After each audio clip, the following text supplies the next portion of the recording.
Hi friends, ನಾನು ನಿಮ್ಮ ಮನೆ ಮಗಳು ನೇತ್ರ ಮಾತಾಡ್ತಾ ಇರೋದು. ನೇತ್ರ ಆಶ್ರಮ ಚಾನಲ್ಗೆ ನಿಮಗೆಲ್ಲರಿಗೂ ಸುಸ್ವಾಗತ. ನೀವು ತುಂಬ ಚೆನ್ನಾಗಿದ್ದೀರಾ ಅಂತ ಭಾವಿಸಿ ನಾನು ಕೂಡ ತುಂಬ ಚೆನ್ನಾಗಿದ್ದೀನಿ. ಇವತ್ತಿನ ವಿಡಿಯೋದಲ್ಲಿ ನಮ್ಮ ಅನ್ನಪೂರ್ಣೇಶ್ವರಿ ಮಾತಾ ಟ್ರಸ್ಟ್ ವತಿಯಿಂದ ಕನ್ನಡ ರಾಜ್ಯೋತ್ಸವದ ಅದ್ಧೂರಿ ಕಾರ್ಯಕ್ರಮ ಹಮ್ಮಿಕೊಂಡಿದ್ದು, ಹಾಗಾಗಿ ಆ ಸಂತೋಷ ವಿಷಯ ನಿಮ್ಮ ಹತ್ರ ಶೇರ್ ಮಾಡ್ಕೋಬೇಕಂತ ಹೇಳಿಬಿಟ್ಟು ಬಯಸ್ತೀನಿ. ಆ್ಯಕ್ಚುಲಿ ನಾವು ಅವತ್ತು ನವಂಬರ್ 1ನೇ ತಾರೀಕು ನಮ್ಮ ಸ್ನೇಹಿತರ, ನನಗೆ ಒಂದು ಮುದ್ದಾದ ಸ್ನೇಹಿತರ ಬಳಗ ಇದೆ. ಹಾಗಾಗಿ ನನ್ನ ಆಶ್ರಮಕ್ಕೆ ಪೂರ್ತಿ ಅವ್ರ ಸಪೋರ್ಟ್ ಪೂರ್ತಿ ಇದೆ. ಸಾಂಸ್ಕೃತಿಕ ಕಾರ್ಯಕ್ರಮದ ಮೂಲಕ ನಾವು ಕಾರ್ಯಕ್ರಮ ಪ್ರಾರಂಭ ಮಾಡಿದೋ. ನೋಡಿ, ಈ ವಿಡಿಯೋದಲ್ಲಿ ತುಂಬ ಮುದ್ದಾಗಿ ಅವ್ರದ್ದು ಸಾಂಸ್ಕೃತಿಕ ಕಾರ್ಯಕ್ರಮ ಕೂಡ ಮೂಡಿ ಬಂದಿದೆ. ಹಾಗೆ ನಮಗೆ ಅತಿಥಿಯಾಗಿ ನಮ್ಮ ಕಿತ್ತೂರು ರಾಣಿ ಚೆನ್ನಮ್ಮ ಪ್ರಶಸ್ತಿ ಪಡೆದ ಭಾಗ್ಯಮ್ಮನವರು ಕೂಡ ಅಲ್ಲಿ ಹಾಜರಿದ್ದರು. ಹಾಗೆ ಸುಮಿತ್ರಾ ಅಂತ ಹೇಳ್ಬಿಟ್ಟು ಅವರು ಒಬ್ಬ ಸಮಾಜ ಸೇವಕಿ, ನನಗೆ ಹಿತೈಷಿ, ಅವರು ಕೂಡ ಬಂದಿದ್ದರು. ಕೆಲವು ತುಂಬ ಗಣ್ಯರು ಆಗಮಿಸಿ ನನ್ನ ಕಾರ್ಯಕ್ರಮಕ್ಕೆ ತುಂಬ ಯಶಸ್ವಿ ಆಗೋ ಹಾಗೆ ಕಾರ್ಯಕ್ರಮ ನಮ್ಗೆ ತುಂಬ ಸಂತೋಷ ಆಯಿತು. ನನಗೆ ಹೇಳಲಿಕ್ಕೆ ಪದಗಳೇ ಸಿಗ್ತಾ ಇಲ್ಲ. ಹಾಗಾಗಿ ಸಾಂಸ್ಕೃತಿಕ ಕಾರ್ಯಕ್ರಮ, ಹಾಗೆ ನಮ್ಮ ಬಂದ ಅತಿಥಿ ಗಣ್ಯರಿಗೆ ಸನ್ಮಾನ ಸಮಾರಂಭ, ಮತ್ತು ಇನ್ನೊಂದು ಸಂತೋಷದ ವಿಷಯ ಅಂದರೆ ಭಗವಂತ ನನಗೆ ಎಷ್ಟು ಶಕ್ತಿ ಕೊಟ್ಟಿದ್ದನೋ, ನನ್ನ ಶಕ್ತಿಯ ಅನುಸಾರ 60 ವರ್ಷದ ಮೇಲ್ಪಟ್ಟ ವಯೋವೃದ್ಧರಿಗೆ ಮತ್ತು ವಿಕಲಚೇತನರಿಗೆ ನಮ್ಮ ಕೈಲಾದ ವೀಲ್ ಚೇರ್ ಮತ್ತು ವಾಕಿಂಗ್ ಸ್ಟಿಕ್, ಅವ್ರಿಗೆ ಸೊಂಟದ ಬೆಲ್ಟು ಮತ್ತು ಮೊಣಕಾಲು ನೋವಿರೋರಿಗೆ ಮೊಣಕಾಲು ಬೆಲ್ಟು, ಈ ರೀತಿ ಅನೇಕ ಸಾಮಗ್ರಿಗಳನ್ನು ವಿತರಣೆ ಮಾಡಿದ್ದು. ತುಂಬ ಖುಷಿ. ಅವ್ರದ್ದು ಖುಷಿ ನೋಡಿದ್ರೆ ದೇವ್ರ ಆಶೀರ್ವಾದ ನಮಗೆ ಇದೆ ಅಂತ. ಯಾಕೆಂದರೆ ಮನುಷ್ಯ ಹುಟ್ಟಿದ್ಮೇಲೆ ನಾವು ಇಡೀ ಪ್ರಪಂಚ ಫುಲ್ಲು ಸಾಕಲಿಕ್ಕಾಗಲ್ಲ. ನಮ್ಮ ಸರೌಂಡಿಂಗಲ್ಲಿ, ನಮ್ಮ ಸುತ್ತಮುತ್ತ ಏನಿದೆ ಅಂಥವ್ರದ್ದು ಕಷ್ಟ ಪರಿಹಾರ ಮಾಡೋದ್ರಲ್ಲಿ ನಾವು ಭಗವಂತನ ಕಾಣ್ಬೋದು.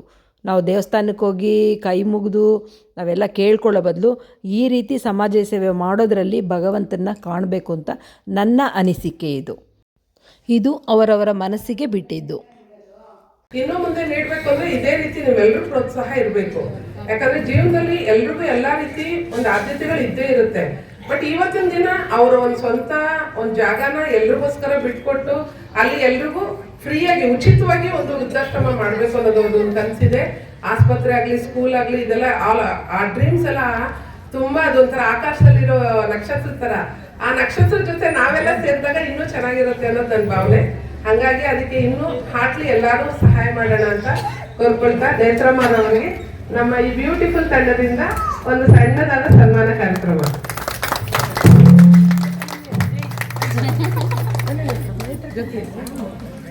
ಅಲ್ಲ, ಅವರು ಅಲ್ಲ, ನನ್ನ ಪ್ರೀತಿಯ ಗೆಳತಿ ಹಾಗೂ ನಮ್ಮೆಲ್ಲರ ಹೃದಯ ಬಂಧು. ಹಾಗಾಗಿ ಇವ್ರಿಗೆ ನಮ್ಮ ಕಡೆಯಿಂದ ಒಂದು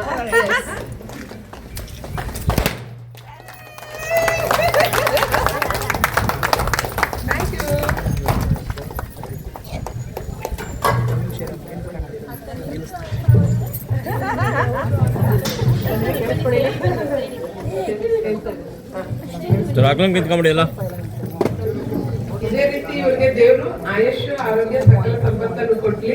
ಅದೇ ರೀತಿ ನಿಮ್ಮೆಲ್ಲರ ಆತ್ಮೀಯ ಆಶೀರ್ವಾದ ಇರ್ಲಿ. ಆಶೀರ್ವಾದ ಯಾವ ರೀತಿ ಇದೆ ಅಂತ ತೋರಿಸ್ಬೇಕು ಅಂದ್ರೆ ಜೋರಾಗಿ ಕ್ಲಾಸ್ ಮಾಡ್ಬೇಕು. ಓಕೆನಾ?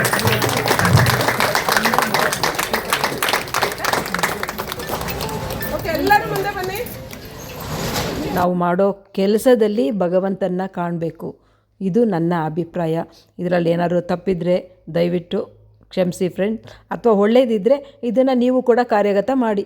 ನಮ್ಮ ಸುತ್ತಮುತ್ತ ಪರಿಸರದಲ್ಲಿ ಏನಿರುತ್ತೆ ಒಳ್ಳೆಯದನ್ನು ನಾವು ಆಕ್ಸೆಪ್ಟ್ ಮಾಡಿಕೊಂಡು ಒಳ್ಳೆ ಕೆಲಸ ಮಾಡೋರಿಗೆ ಪ್ರೋತ್ಸಾಹ ಕೊಡೋಣ. ಹಣದ ಸಹಾಯದಿಂದನೇ ಪ್ರೋತ್ಸಾಹ ಕೊಡಬೇಕಂತ ಏನಿಲ್ಲ.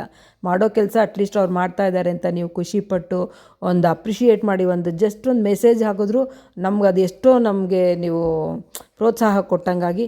ಇನ್ನೂ ಮುಂಬರುವ ದಿನಗಳಲ್ಲಿ ನಮ್ಮದು ಒಂದು ಆಶ್ರಮ ಕೂಡ ಕನ್ಸ್ಟ್ರಕ್ಷನ್ ನಡೀತಾ ಇದೆ. ಗೌರಿಬಿದನೂರಲ್ಲಿ ನಾರಸಿಂಹನಹಳ್ಳಿ ಅನ್ನೋ ಒಂದು ಕುಗ್ರಾಮದಲ್ಲಿ ನಾನು ಒಂದು 400 ಜನಕ್ಕೆ ಒಂದು ಆಶ್ರಮ ಕನ್ಸ್ಟ್ರಕ್ಷನ್ ನಡೆಸ್ತಾ ಇದ್ದೀನಿ. ಅದು ಬಂದು ಇವಾಗ ಲಿಂಟ್ಲ್ ಲೆವೆಲ್ನಲ್ಲಿದೆ. ಕಾಮಗಾರಿ ಕೆಲಸ ನಡೀತಾ ಇದೆ ಅಲ್ಲಿ. ಸೊ ಅಲ್ಲಿಗೆ ಕೂಡ ಯಾರಾದರೂ ನಮಗೆ ಇಟ್ಟಿಗೆ, ಸಿಮೆಂಟು, ಈ ಥರ ಸಾಮಗ್ರಿಗಳನ್ನ ದಾನ ಮಾಡೋರಿದ್ದರೆ ಮನಸ್ಸಿಂದ ಖಂಡಿತ ಸಹಾಯ ಮಾಡಬಹುದು. ಯಾವುದೋ ಒಂದು ರೀತಿ ಭಗವಂತ ನಿಮಗೂ ಆಶೀರ್ವಾದ ಖಂಡಿತ ಇಟ್ಟಿರ್ತಾನೆ. ನಮ್ಮ ಕೈಲಾದ ಸಹಾಯ ಮಾಡ್ತಾ ಸಮಾಜದಲ್ಲಿ ಒಂದು ಒಳ್ಳೆಯ ಹೆಸರು ಪಡ್ಕೊಬೇಕನ್ನೋದಷ್ಟೇ ನಮ್ಮ ಅನಿಸಿಕೆ. ಹಾಗೆ ನಾನು ಇವಾಗ ಆಶ್ರಮ ಕಟ್ಟಿಸ್ತಾ ಇರೋದು ಕೂಡ ಯಾರೂ ಇಲ್ಲದೇ ಇರೋ ಅನಾಥ ವೃದ್ಧರು, ಅಂದರೆ ಅವ್ರಿಗೆ ದುಡಿಲಿಕ್ಕೆ ಮೈಯಲ್ಲಿ ಶಕ್ತಿ ಇರಲ್ಲ, ನೋಡ್ಕೊಳ್ಳೋರು ಕೂಡ ಇರಲ್ಲ, ಆ ರೀತಿ ಇರೋ ಅನಾಥ ವೃದ್ಧರಿಗೆ ಆಶ್ರಯ ಕೊಡಲಿಕ್ಕೋಸ್ಕರ ನಾನಲ್ಲಿ ಆಶ್ರಮ ಕಟ್ತಾ ಇರೋದು. ಯಾರಾದರೂ ದಾನಿಗಳಿಗೆ ಮನಸ್ಸಿದ್ದು ನಾವು ಇದರಲ್ಲಿ ಕೈ ಜೋಡಿಸ್ಬೋದು, ನಾವು 4 ಜನಕ್ಕೆ ನಮ್ಮ ಕಡೆಯಿಂದ ಸಹಾಯ ಆಗುತ್ತೆ ಅನ್ನೋದಾದರೆ ಲಾಸ್ಟಲ್ಲಿ ನಂದು ಸ್ಕ್ಯಾನರ್ ಹಾಕಿರ್ತೀನಿ, ರಿಸಿಪ್ಷನಲ್ಲಿ ನಂದು ಅಕೌಂಟ್ ಡೀಟೇಲ್ಸ್ ಹಾಕಿರ್ತೀನಿ. ನೀವು ಯಾವುದೇ ಟೈಮಲ್ಲಿ ಬಂದು ಕೇಳಿದ್ರು ನಮ್ಮದು ಟ್ರಾನ್ಸ್ಪರೆಂಟ್ ಆಗಿರುತ್ತೆ, ನಾವು ನೋಡ್ಕೊಳ್ತಾ ಇರ್ಬೋದು, ಕನ್ಸ್ಟ್ರಕ್ಷನ್ ನಡೀತಾ ಇರ್ಬೋದು, ಯಾವುದೇ ಡೀಟೇಲ್ಸ್ ಕೂಡ ನಾನು ಕೊಡ್ತೀನಿ. ದಾನ ಮಾಡೋ ಮನಸ್ಸಿದ್ರೆ ದಯವಿಟ್ಟು ಸಹಾಯ ಮಾಡಬಹುದು. ಮತ್ತು ಇನ್ನೊಂದು ನೋವಿನ ಸಂಗತಿ ಏನಂದರೆ, ಇವಾಗ ಅನಾಥ ಮಕ್ಕಳಿಗೆ ಪ್ರತಿಯೊಬ್ಬರು ಮುಂದೆ ಬರ್ತಾರೆ, ಅವ್ರನ್ನ ದತ್ತು ತಗೊಳ್ತಾರೆ, ಆಮೇಲೆ ಮುಂದೆ ಅವರು ಒಳ್ಳೆ ಪ್ರಜೆಗಳಾಗಿ ಬೆಳೀತಾರೆ ಅಂತ ಅನ್ನೋ ದೃಷ್ಟಿಯಿಂದ ಅವ್ರಿಗೆ ಒಂದು ಎಜುಕೇಷನ್ದು ಇರ್ಬೋದು, ಅಥವಾ ಹೊಟ್ಟೆ ಬಟ್ಟೆಗಿರ್ಬೋದು, ಅಥವಾ ಅವ್ರನ್ನ ದತ್ತು ತೊಗೊಂಡು ಅವ್ರ ಮನೆಗೆ ಪ್ರತಿಯೊಬ್ಬರು ಹೆಲ್ಪ್ ಮಾಡ್ತಾರೆ. ಆ ವಿಷಯದಲ್ಲಿ ಪ್ರತಿಯೊಬ್ಬರು ಬರ್ತಾರೆ. ನಮ್ಮ ಉನ್ಮೇಷ ಭಾರತಿ ಮಾತಾಜಿಯವರಿಗೆ ನಮ್ಮ ಲಲಿತಮ್ಮ ಅವರಿಂದ ಸನ್ಮಾನ ಸಮಾರಂಭ ಬಿಲ್ವವೃಕ್ಷ ವೃದ್ಧಾಶ್ರಮದ ವತಿಯಿಂದ. ನಮ್ಮ ಸಮಾರಂಭಕ್ಕೆ ಆಗಮಿಸಿದ್ದಕ್ಕಾಗಿ ತುಂಬ ಹೃದಯ ಧನ್ಯವಾದಗಳು.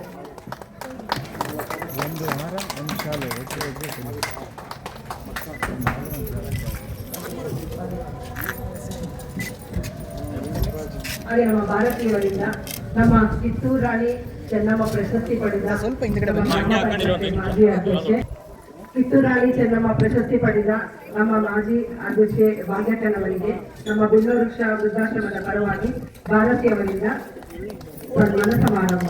ನಮ್ಮ ಕಾರ್ಯಕ್ರಮಕ್ಕೆ ಬಂದಿದ್ದಕ್ಕಾಗಿ ತುಂಬಾ ಹೃದಯ ಧನ್ಯವಾದಗಳು. ಮತ್ತೆ ಅವ್ರ ಬಗ್ಗೆ ನಮ್ಗೆ ಎಷ್ಟು ಹೇಳಿದ್ರು ಸಾಕಾಗಲ್ಲ, ಹೇಳಲಿಕ್ಕೆ ಪದಗಳಿಲ್ಲ. ಯಾವುದೇ ಹೆಣ್ಮಕ್ಳು ಯಾವುದೇ ರೀತಿ ಕಷ್ಟ ಇರ್ಲಿ ಸುಖ ಇರ್ಲಿ ಅವ್ರ ಹತ್ರ ಹೋಗಿ ಶೇರ್ ಮಾಡ್ಕೊಂಡ್ರೆ ಸುಖವಾಗಿದ್ದೀವಿ ಅಂದ್ರೆ ತುಂಬಾ ಖುಷಿ ಪಡ್ತಾರೆ. ಕಷ್ಟದಲ್ಲಿದ್ದೀವಿ ಅಂದ್ರೆ ನಾವ್ ಯಾವ ರೀತಿ ಲೈಫ್ ಲೀಡ್ ಮಾಡ್ಬೇಕಂತ ಹೇಳ್ಕೊಡ್ತಾರೆ. ನಾನು ಮೊದಲಿಂದ ಅವ್ರ ಹತ್ರ ಪ್ರತಿಯೊಂದು ವಿಷಯನೂ ಶೇರ್ ಮಾಡ್ಕೊಡ್ತೀನಿ, ಏನೇ ಕಷ್ಟ ಇರ್ಬೋದು ಸುಖ ಇರ್ಬೋದು. ಅಂತವ್ರು ಒಂದೊಂದು ಏರಿಯಾಗೆ ಒಬ್ಬೊಬ್ಬರಿದ್ರೆ ಯಾವುದೇ ಹೆಣ್ಮಕ್ಳು ಧೈರ್ಯವಾಗಿ ಜೀವನ ಮಾಡ್ಬೋದು. ಎಲ್ಲ ರೀತಿ ಇರಲು ತುಂಬಾ ನಮ್ಗೆ ಸ್ಫೂರ್ತಿ ಆಗಿದ್ದಾರೆ.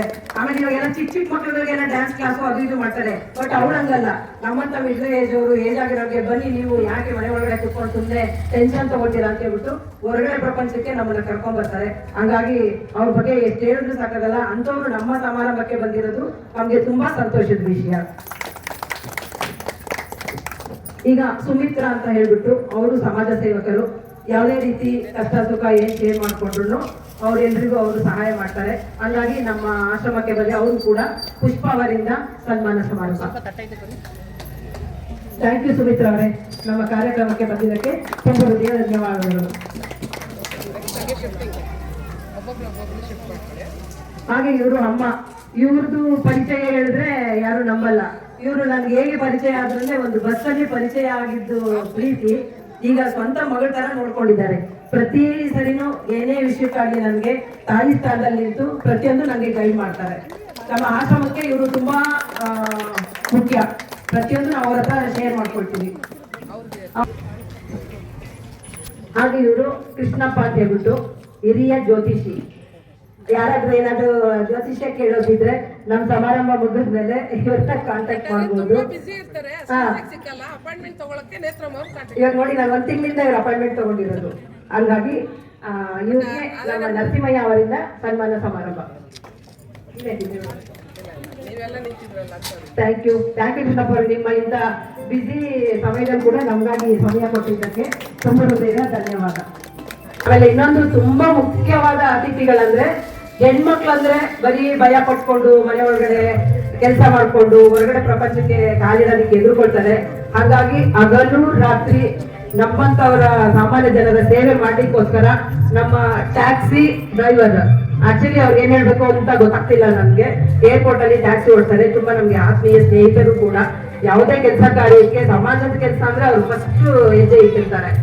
ನಿಂತ್ಕೊಳ್ಳಿಪ್ಪ, ಯಾರ್ಯಾರ ಗೊತ್ತಾಗ್ಬೇಕಲ್ಲ. ಭುವನೇಶ್ವರಿ, ಮಾಲಾ, ಆಶಾ, ಶರಣ್ಯ, ಇವ್ರು 5 ಜನ ಯಾವುದೇ ಟೈಮಲ್ಲಿ ಕೂಡ ಮಧ್ಯರಾತ್ರಿ ಅವ್ರಿಗೆ ಫೋನ್ ಮಾಡಿದ್ರು ಬರ್ತಾರೆ. ಅಷ್ಟು ಒಳ್ಳೆ ಮನಸ್ಸಿರುವಂತ ಹೆಣ್ಮಕ್ಳು. ಈಗ ನಮ್ಮ ಶ್ರಮಜೀವಿ ಮಹಿಳಾ ಮಣಿಗಳಿಗೆ ಕೂಡ ನಮ್ಮ ಆಶ್ರಮದ ವತಿಯಿಂದ ಸನ್ಮಾನ ಕಾರ್ಯಕ್ರಮ. ಅವರು ಕೂಡ ನಮ್ಮ ಕಾರ್ಯಕ್ರಮಕ್ಕೆ ಅವರ ಬಿಸಿ ಸಮಯವನ್ನು ಕೊಟ್ಟು ಅತಿ ಅಮೂಲ್ಯವಾದ ಸಮಯವನ್ನು ಕೊಟ್ಟಿದ್ದಕ್ಕಾಗಿ ತುಂಬ ಹೃದಯದ ಧನ್ಯವಾದಗಳು. ಅದೇ ರೀತಿ ವಯಸ್ಸಾಗಿರೋರ ಬಗ್ಗೆ ಅವರು ಬಾಳಿ ಬದುಕಿ ಒಂದು ಒಳ್ಳೆ ಪ್ರಜೆ ಆಗಿ ಕೊನೆ ಹಂತಕ್ಕೆ ಬಂದಾಗ ವಯಸ್ಸಾಗಿ ಒಂದು ಊಟಕ್ಕೆ ಕೂಡ ಪರದಾಡುವಂಥ ಪರಿಸ್ಥಿತಿ ಬಂದಿರುತ್ತೆ. ಬಟ್ ಅವ್ರನ್ನ ಯಾರೇ ಆಗಲಿ ದತ್ತು ತೊಗೊಳ್ತೀವಿ ಅಂತಾಗಲಿ, ಅವ್ರನ್ನ ಸಾಕ್ತೀವಿ ಅಂತಾಗಲಿ, ಅಥವಾ ನಮ್ಮನೆ ಕಳಿಸ್ಕೊಡಿ ನಾವು ಕರ್ಕೊಂಡೋಗ್ತೀವಿ ಅಂತಾಗಲಿ ಯಾರೂ ಮುಂದೆ ಬರಲ್ಲ. ಅಂಥವ್ರಿಗೆ ನಮ್ಮಂಥ ಸಂಸ್ಥೆಗಳು ಮುಂದೆ ಬಂದು ಅವ್ರನ್ನ ಕಾಪಾಡ್ಕೊಳ್ತೀವಿ ಅಂತ ಅನ್ನೋರಿಗೆ ದಯವಿಟ್ಟು ಎಲ್ಲರೂ ಸಹಾಯ ಖಂಡಿತ ಮಾಡಬೇಕು. ಯಾಕೆಂದರೆ ವಯಸ್ಸಾಗಿರೋರನ್ನ ನೋಡ್ಕೊಳ್ಳೋದು ಒಂದು ದೇವ್ರ ಸೇವೆ ಮಾಡಿರೋ ಥರನೇ ಲೆಕ್ಕ. ಅದು ಒಂದು ದೇವ್ರ ಸೇವೆ ಮಾಡ್ತಾ ಇದ್ದೀವಿ ಅನ್ನೋ ದೃಷ್ಟಿಯಿಂದನೇ ವಯಸ್ಸಾಗಿರೋರನ್ನ ನೋಡ್ಕೊಳ್ಳೋಕೆ ದೇವ್ರ ಮಕ್ಕಳು ಅವರು. ಅದೇ ರೀತಿ ಅವ್ರಿಗೆ ಸಪೋರ್ಟ್ ಮಾಡ್ಬೋದು. ಖಂಡಿತ ಇದು ಸಮಾಜಕ್ಕೆ ತುಂಬ ಒಳ್ಳೆ ಮೆಸೇಜ್ ಅಂತ ತಿಳ್ಕೊಳ್ತೀನಿ ನಾನು. ಏಕೆಂದರೆ ಹೇಳಿದ್ನಲ್ಲ, ಯಾರು ಅವ್ರಿಗೆ ದತ್ತು ತೊಗೊಳ್ಳೋದಾಗಲಿ ಸಾಕೋದಕ್ಕಾಗಲಿ ಮುಂದಕ್ಕೆ ಬರಲ್ಲ. ಯಾರೋ ಒಬ್ಬರು ಜಸ್ಟ್ ಒಂದು ಚಿಕ್ಕ ಕೈ ಜೋಡಿಸೋದ್ರಿಂದ ಎಷ್ಟೋ ಜನದ ಜೀವಗಳು ಕೊನೆಗಾಲದಲ್ಲಿ ಸಂತೋಷದಿಂದ ಮುಕ್ತಿ ಹೊಂದ್ತಾರೆ. ಇದು ನನ್ನ ಅನಿಸಿಕೆ. ಡಿಯರ್ ಫ್ರೆಂಡ್ಸ್, ನನ್ನ ಅನಿಸಿಕೆಯನ್ನು ನಿಮ್ಮ ಹತ್ರ ಶೇರ್ ಮಾಡ್ಕೊಂಡಿದ್ದೀನಿ. ಅದೇ ರೀತಿ ನನ್ನ ಕಾಂಟ್ಯಾಕ್ಟ್ ನಂಬರ್ಗಳು ಕೂಡ ಹಾಕಿದ್ದೀನಿ. ಯಾವುದೇ ರೀತಿ ಪ್ರಾಬ್ಲಮ್ ಇರೋವಂಥ ವಯಸ್ಸಾದವರಿದ್ದರೆ ಖಂಡಿತ ನನಗೆ ಕಾಲ್ ಮಾಡಿ ರೆಫರ್ ಮಾಡಿ, ನಾನು ಅವ್ರನ್ನ ಕರ್ಕೊಂಡು ಬರ್ತೀನಿ. ಹಾಗೆ ಈ ವಿಡಿಯೋ ನೋಡಿದ ಮೇಲೆ ನಿಮ್ಗೇನು ಅನ್ನಿಸ್ತು ಕಮೆಂಟ್ ಮಾಡಿ. ನನ್ನ ಚಾನಲ್ನ ಇನ್ನೂ ಸಬ್ಸ್ಕ್ರೈಬ್ ಆಗಿಲ್ಲ ಅಂದರೆ ಸಬ್ಸ್ಕ್ರೈಬ್ ಮಾಡ್ಕೊಳ್ಳಿ. ಹಾಗೆ ಲೈಕ್ ಮಾಡಿ, ಶೇರ್ ಮಾಡಿ, ದಯವಿಟ್ಟು ನನಗೆ ಸಪೋರ್ಟ್ ಮಾಡಿ ಅಂತ ಕೇಳ್ಕೊಳ್ತಾ ನನ್ನ 2 ಮಾತು ಮುಗಿಸ್ತಾ ಇದ್ದೀನಿ. Thank you.